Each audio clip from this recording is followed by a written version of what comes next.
بسم اللہ الرحمن الرحیم. In the name of Allah, the Beneficent, the Merciful. السلام علیکم ورحمۃ اللہ وبرکاتہ. الحمد للہ نحمده ونستعینه ونستغفره ونؤمن به ونتوکل علیہ ونعوذ باللہ من شرور انفسنا ومن سیئات اعمالنا من يهده الله فلا مضل له ومن يضلله فلا هادي له ونشهد أن لا إله إلا الله وحده لا شريك له ونشهد أن سيدنا ومولانا محمدا عبده ورسوله. أما بعد، أعوذ بالله من الشيطان الرجيم. بسم الله الرحمن الرحيم. وَأَمَّا مَنْ خَافَ مَقَامَ رَبِّهِ وَنَهَى النَّفْسَ عَنِ الْهَوَى فَإِنَّ الْجَنَّةَ هِيَ الْمَأْوَى. صدق اللہ العظیم.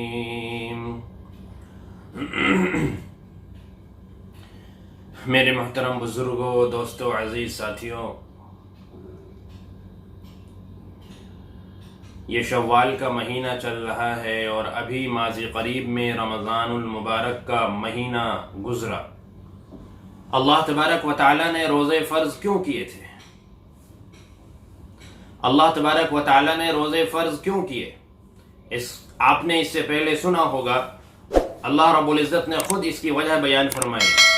یا ایھا الذین آمنوا کتب علیکم الصیام کما کتب علی الذین من قبلکم لعلکم تتقون. اے ایمان والو، تم پر روزے فرض کیے گئے جیسے کہ تم سے پہلے بھی پچھلی امتوں پر روزے فرض کیے گئے تھے. اب اللہ فرماتے ہیں کہ یہ روزے کیوں فرض کیے گئے؟ تاکہ تمہارے اندر تقوی پیدا ہو جائے، تاکہ تمہارے اندر خوف خدا آ جائے، تاکہ تمہارے اندر پرہیزگاری آ جائے. میرے محترم بزرگوں اور دوستوں، ماہ مقدس تو آ کر چلا بھی گیا اور الحمدللہ جتنی ممکن ہوئی ہم نے عبادت بھی کی. ہم نے تراویح پڑھی، ہم نے روزے رکھے، ہم نے تلاوت کی، ہم نے ذکر کیا، ہم نے صدقہ خیرات کیا، ہم نے زکوٰۃ نکالی. تو جتنی بھی ہم نے اللہ تبارک و تعالیٰ کی عبادت کی، اللہ تبارک و تعالیٰ بے حد قبول فرمائے. لیکن ہمیں یہ سوچنا ہے کیا یہ صرف رمضان تک ہی محدود تھی؟ یعنی کہ ہم نے جو اللہ کے خوف کے ساتھ اللہ کی عظمت کو دل میں بٹھا کر یہ ماہ مبارک گزارا، تو صرف اللہ رب العزت کی یہ عظمت، اللہ کا یہ خوف، اللہ کا یہ ڈر صرف عید تک ہی تھا؟ یعنی اللہ رب العزت نے جو فرمایا قرآن کریم کے اندر کہ ہم نے روزے اس لیے فرض کیے تاکہ تمہارے اندر تقوی پیدا ہو، تو یہ تقوی صرف اور صرف رمضان المبارک کے مہینے کے لیے ہی پیدا ہو یا پورے سال باقی 11 مہینے بھی ہمارے اسی طرح اللہ کے خوف سے اور اللہ کی عظمت اور اللہ کی کبریائی کو اپنے دل میں رکھتے ہوئے، اللہ سے ڈرتے ہوئے گزارنے کی ضرورت ہے؟ ماہ مبارک میں آپ نے روزہ رکھا، آپ وضو کرنے بیٹھے، آپ نے پانی منہ میں لیا کلی کرنے کے لیے، لیکن آپ نے حلق کے اندر جانے نہیں دیا. کیوں؟ اس لیے کہ آپ کو یہ خیال تھا کہ میرا رب مجھے دیکھ رہا ہے، کسی کو پتہ چلے یا نہ چلے لیکن میرا اللہ دیکھ رہا ہے. اگر میں نے پانی اندر لے لیا اور ذرا سا بھی میں نے پانی پی لیا تو میرا روزہ ٹوٹ جائے گا. آپ گھر کے اندر تنہا ہیں، آپ چاہے تو ٹھنڈا پانی فریج سے نکال کر پی سکتے ہیں، لیکن آپ نے نہیں پیا. کیوں؟ اس لیے کہ آپ کو جو خوف خدا دل کے اندر ہے، جو اللہ کا ڈر دل کے اندر ہے، اس وجہ سے نہیں پیا کہ میرا اللہ مجھے دیکھ رہا ہے. میرے محترم بزرگ اور دوستوں، یہ ڈر اور یہ خوف صرف رمضان کے لیے نہیں، یہ تو ہمیں پورے سال رکھنا ہے. یہ تو ایک مہینہ اللہ پاک نے ہمیں عادت ڈالنے کے لیے دیا، عملی طور پر پریکٹیکلی سطح پر ہمیں یہ سمجھانے کے لیے دیا کہ میرے بندو، اگر تم چاہو اور تم اپنے دل کے اندر یہ کیفیت پیدا کر لو تو پورا سال تم اس طرح سے گزار سکتے ہو۔ آج عید کا چاند نظر آنے کے بعد ہم میں سے کتنے لوگ ایسے ہیں کہ جو اسی طرح اللہ تبارک و تعالی سے ڈرتے ہیں؟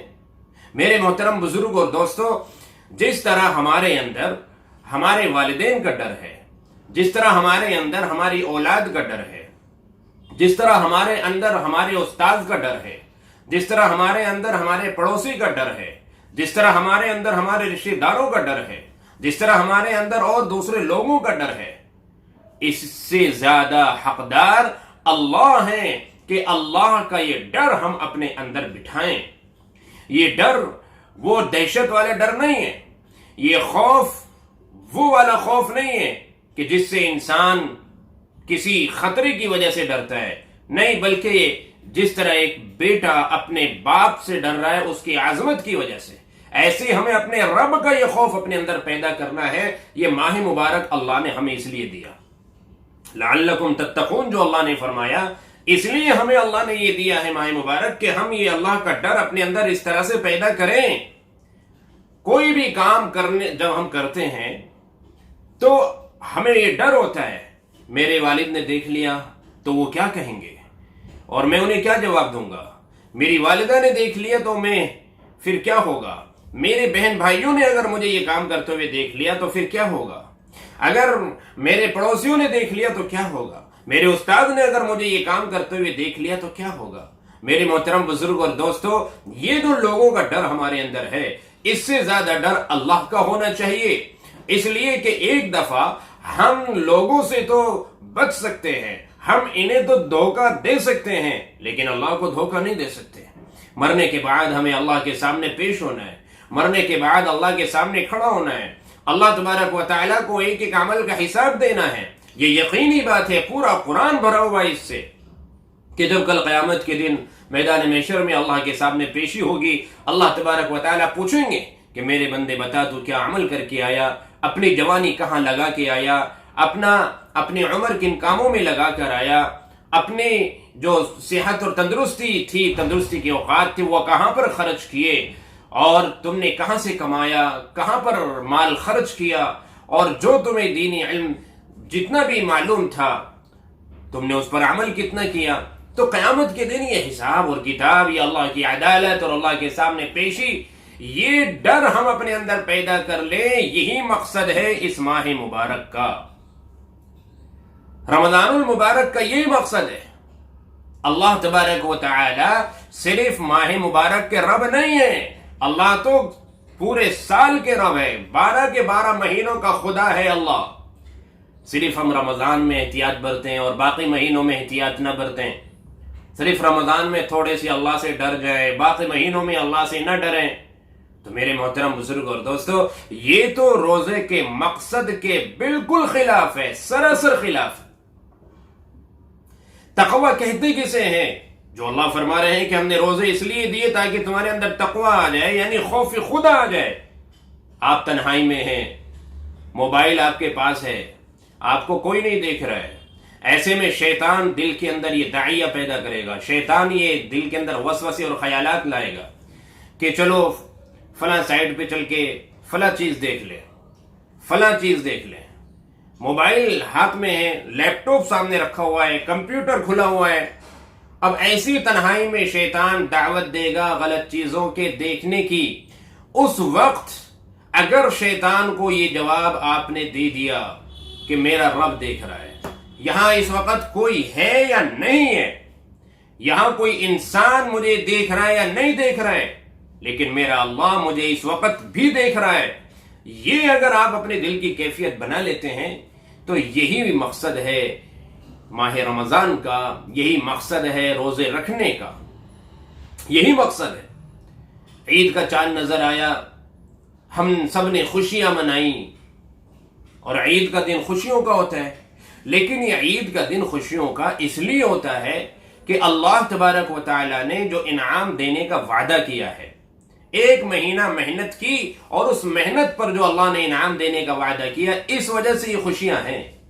یہ خوشیاں اس وجہ سے نہیں ہیں کہ ایک پہاڑ سر پہ تھا، ایک بوجھ سر پہ تھا، روزے رکھنے پڑتے تھے، نمازیں پڑھنی پڑتی تھی اور بہت ساری احتیاطیں برتنی پڑتی تھی، موبائل کو جیسے چاہا استعمال نہیں کر سکتے تھے، ٹی وی آن نہیں کر سکتے تھے، کمپیوٹر پر جو چاہا وہ نہیں دیکھ سکتے تھے، تو بڑا کٹھن مہینہ تھا اور بہت ہی مشکلوں سے وقت گزرا، اور اب چلو شکر ہے چاند نظر آ گیا اور یہ ٹل گیا مہینہ اور اب آزادی کا وقت آ گیا، اب ہم جو چاہیں کریں۔ میرے محترم بزرگ اور دوستو، پھر جو چاہا، جو جی چاہے اگر یہ کرنا تھا، اگر اپنے نفس کی غلامی کرنی تھی، تو پھر رمضان المبارک کے مہینے میں احتیاط کیوں برتی ہم نے؟ اگر ہمیں اپنے نفس کے اور اپنی خواہشات پر ہی چلنا تھا تو پھر جو ہمارا نفس کہے وہ ہم نے اس مبارک مہینے میں کیوں نہیں کیا؟ کیا صرف اللہ اس ماہ مبارک ہی میں دیکھ رہا تھا، اب نہیں دیکھ رہا ہے؟ کیا اس اللہ سے صرف ماہ مبارک میں ڈرنے کی ضرورت تھی، اب ڈرنے کی ضرورت نہیں ہے؟ سوچنے کی بات ہے۔ جو بھی عمل ہم سے ہوا اس کو بچانے کی ضرورت ہے، اس کو ضائع نہیں ہونے دینا ہے۔ جو روزے رکھے، جو تراویح پڑھی، جو تلاوت کی، جو ذکر کیا، اگر ہم باقی 11 مہینے اللہ کا یہی خوف اور اللہ کی عظمت اپنے دل میں بٹھا کر گزاریں گے اور گناہوں سے بچنے کی کوشش کرتے رہیں گے تو میرے محترم بزرگ اور دوستو، یہ ماہ مبارک کی محنت کل قیامت کے دن کام آ جائے گی۔ لیکن اگر ہم نے عید کے بعد اپنی دنیا بدل لی، ہم نے اپنا لائف سٹائل چینج کر لیا اور ہم نے خوف خدا دل سے نکال دیا، تو یہ جو ہم نے محنت کی ہے یہ ہمارے کام آ جائے بہت مشکل ہے، کیونکہ نیکیاں تباہ ہو جاتی ہیں گناہوں سے۔ جب بندہ گناہ کرتا ہے، جب بندہ برائیاں کرتا ہے تو اس سے نیکیاں بھی تباہ ہوتی ہیں، نیکیوں پر بھی اثر پڑتا ہے۔ اصل کمال صرف نیکیاں کر لینا نہیں ہے، اصل کمال صرف یہ نہیں کہ ہم نے ماہ مبارک میں روزے رکھ لیے، ہم نے تراویح پڑھ لی، ہم نے اور مزید بہت ساری عبادتیں کر لیں۔ اصل کمال یہ ہے کہ اب جو عبادت کی گئی ہے اس کو بچانا ہے، اس کو سیکیور، اس کو سیو کرنا ہے اور کل قیامت کے دن کے لیے اس کو محفوظ رکھنا ہے۔ یہ اصل چیز ہے۔ جیسے میں نے پہلے بھی عرض کیا تھا کہ اللہ کے فضل سے ہم ایمان والے ہیں، لیکن اسی پر مطمئن نہیں ہو جانا ہے کہ ہم ایمان والے ہیں۔ اس ایمان کو اگر ہم بچا کر لے کر جانے میں کامیاب ہو گئے، اگر ایمان کی حالت میں دنیا سے رخصت ہوئے تو اصل کامیابی ہوگی۔ خدا نہ خواستہ، اللہ نہ کرے زندگی بھر تو ہم مومن رہے، لیکن جب انتقال کا وقت آیا تو ایمان نکل گیا اور بغیر ایمان کے گئے، تو یہ سب سے بڑی ناکامی اور سب سے بڑے خسارے کی بات ہوگی۔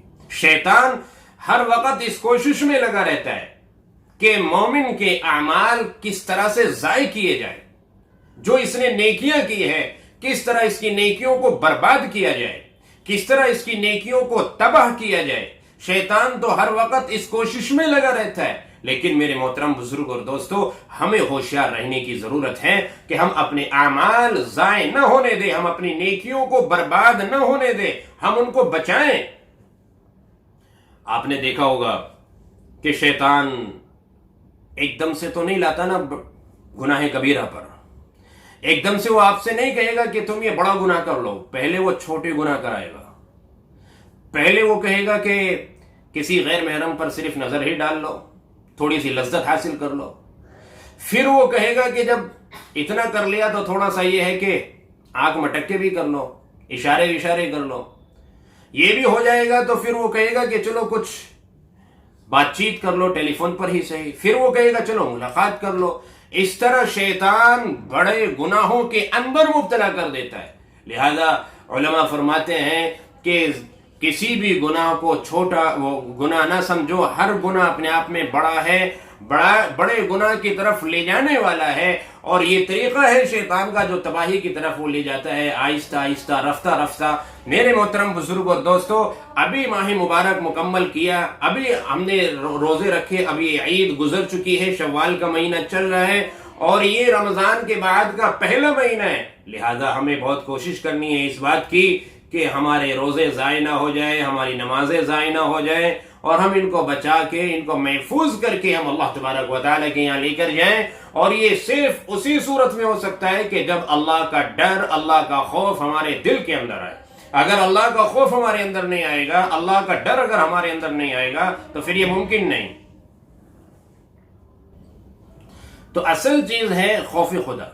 تنہائی میں بھی ہم اللہ تبارک و تعالیٰ سے ڈرنے والے بنے. صحابہ کرام رضوان اللہ تعالی علیہم اجمعین کے اندر یہی خوبی تھی، یہی صفت تھی کہ وہ اللہ سے ڈرتے تھے، ہر حال میں ڈرتے تھے. خوف خدا ان کے اندر تھا. آپ کو یاد ہوگا وہ واقعہ کہ حضرت عمر ابن خطاب رضی اللہ عنہ جب ایک دفعہ سفر میں تھے اور جو کھانے پینے کے اسباب تھے وہ ختم ہو گئے، تو حضرت عمر رضی اللہ عنہ نے دیکھا کہ ایک چرواہا بکریاں چرا رہا ہے. اس کے پاس گئے، اس سے کہا کہ بھائی ہمیں ضرورت ہے، تم ہمیں ایک بکری کا دودھ نکال کر دے دو.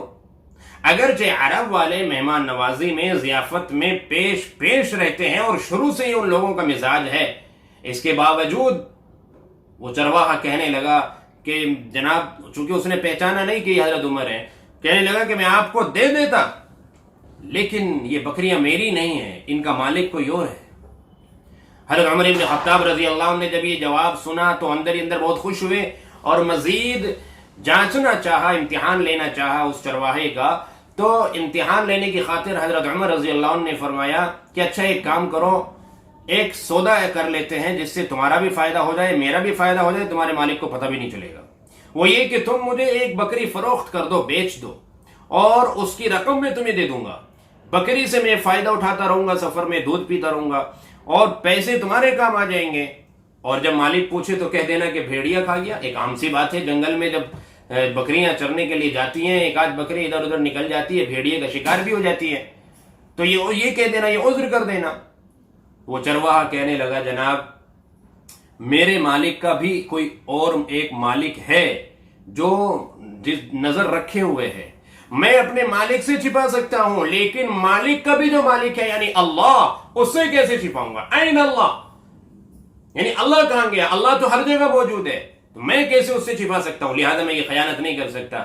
عمر ابن خطاب رضی اللہ عنہ نے جب یہ جملہ سنا تو بہت خوش ہوئے اور کہا کہ جب تک تم جیسے لوگ اس سرزمین پر موجود ہیں تو کوئی کسی پر ظلم نہیں کر سکتا.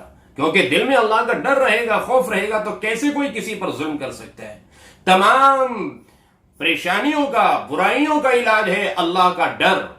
انسان اگر بچ سکتا ہے کسی بھی گناہ سے تو وہ اللہ کے ڈر سے ہی بچ سکتا ہے، چاہے وہ تنہائی میں ہے، چاہے وہ اسے کوئی نہیں دیکھ رہا ہے. لیکن جب یہ ڈر پیدا ہو جائے گا نا تو پھر انسان یہ گناہ نہیں کرے گا، جرأت نہیں کرے گا. کتنے خوف زدہ رہتے تھے صحابہ کرام کہ میرے ایمان کی کیا کیفیت ہے، کہیں میرا ایمان اندر سے نکل تو نہیں گیا، کہیں میں منافق تو نہیں بن گیا.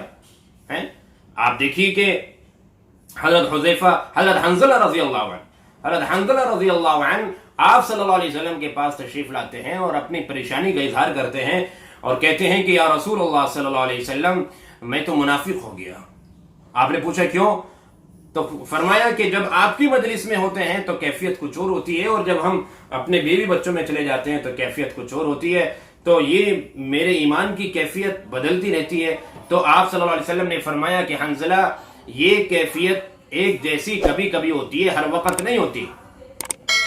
تو اس کا مطلب یہ نہیں ہے کہ رمضان میں جو ہماری کیفیت تھی وہ اب نہیں ہو سکتی. میرے محترم بزرگ اور دوستو، یہاں بتانا مقصد یہ ہے کہ صحابہ کرام کو فکر ہے اس بات کی، کم از کم فکر تو ہے.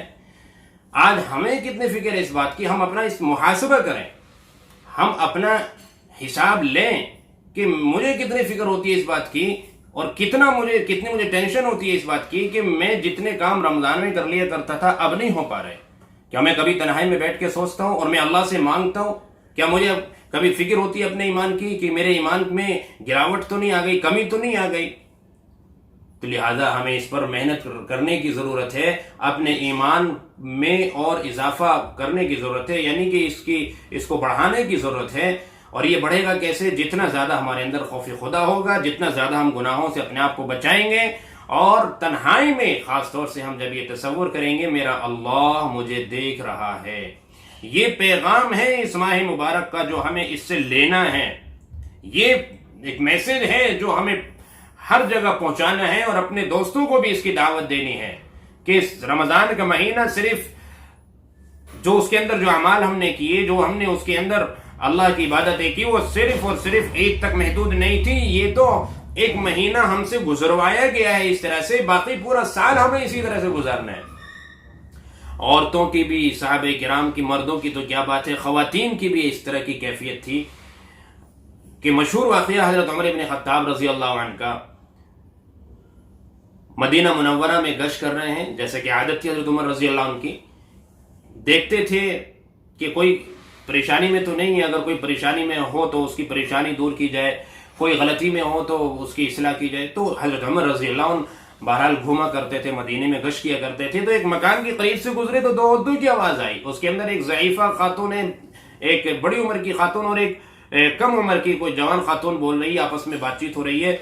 حضرت عمر بن خطاب رضی اللہ عنہ نے اندازہ لگایا کہ یہ ماں بیٹی ہے جو آپس میں بات کر رہی ہے. تو ماں کہہ رہی ہے کہ بیٹا اس دودھ میں پانی ملا دو، کیونکہ دودھ کم ہے، پانی ملا دو کہ بڑھ جائے گا، پھر اس کو بیچ دینا، بازار میں فروخت کر دینا صبح.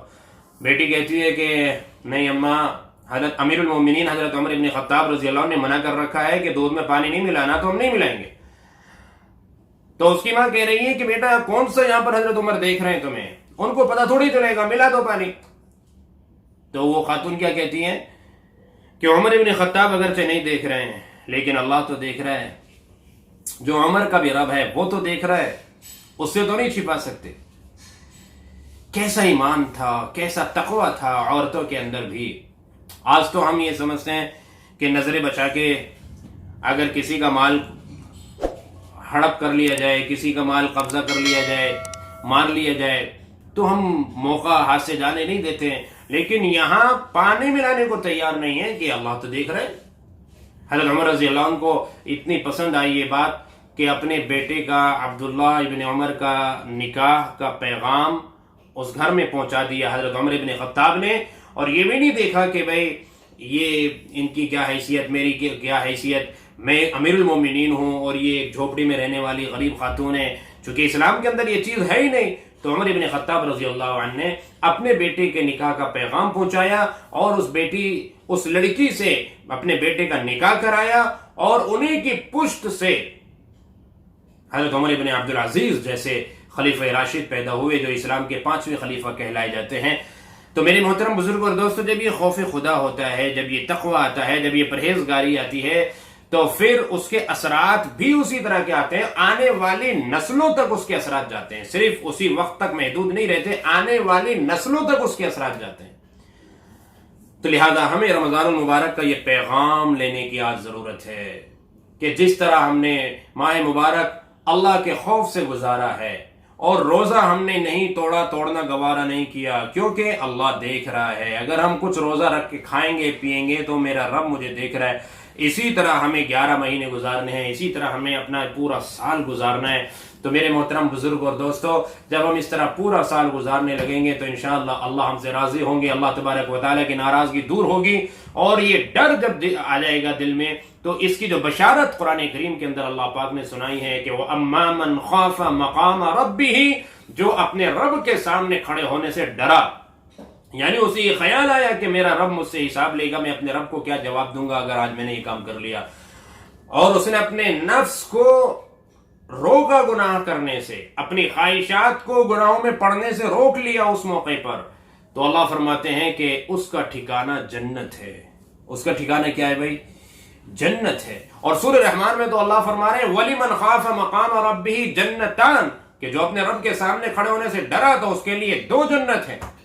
ایک جنت کے اندر نعمتیں کم ہیں تو دوسری میں اس سے زیادہ ہیں. اللہ تبارک و تعالیٰ نے جنت کی بشارت سنائی ہے اس شخص کے لیے کہ جو اپنے دل کے اندر یہ بات پیدا کر لے کہ میرا رب مجھے دیکھ رہا ہے، میں کہیں پر بھی ہوں، تنہائی میں ہوں، بند کمرے میں ہوں، جنگل بیابان میں ہوں، چاہے میں آسمانوں کی فضاؤں میں ہوں یا سمندر کی لہروں میں ہوں، میں جہاں پر بھی ہوں میرا رب مجھے دیکھ رہا ہے. یہ اگر بات پیدا ہو جاتی ہے تو یہ شخص زمانے کا ولی کامل بن سکتا ہے. اس تقوی اور پرہیزگاری کی بنیاد پر اللہ تبارک و تعالیٰ کے انتہائی قریب ہو سکتا ہے، اپنی دنیا اور آخرت سنوار سکتا ہے، اور جنت میں کی جو بشارت اللہ نے دی ہے بہرحال اسے وہ مل سکتی ہے. تو آج ہمیں ضرورت اس بات کی ہے. آج میں یہ چند ہی کلمات مجھے کہنے تھے کہ جو رمضان المبارک کا مہینہ گزر چکا ہے، اس کا جو پیغام ہے، بس ہم اس پیغام کو قبول کریں اور ہم اس ماہ مبارک سے ایک تأثر لیں، ایک اثر لیں، ہم سیکھیں اور باقی 11 مہینے ہم اسی طرح گزارنے کی کوشش کریں. تبھی جا کے وہ مقصد پورا ہوگا جس مقصد کے لیے اللہ رب العزت نے یہ ماہ مبارک ہمیں دیا اور یہ روزے اللہ نے ہمیں دیے. اللہ ہمیں صحیح سمجھ عطا فرمائے، عمل کی توفیق عطا فرمائے. وآخر دعوانا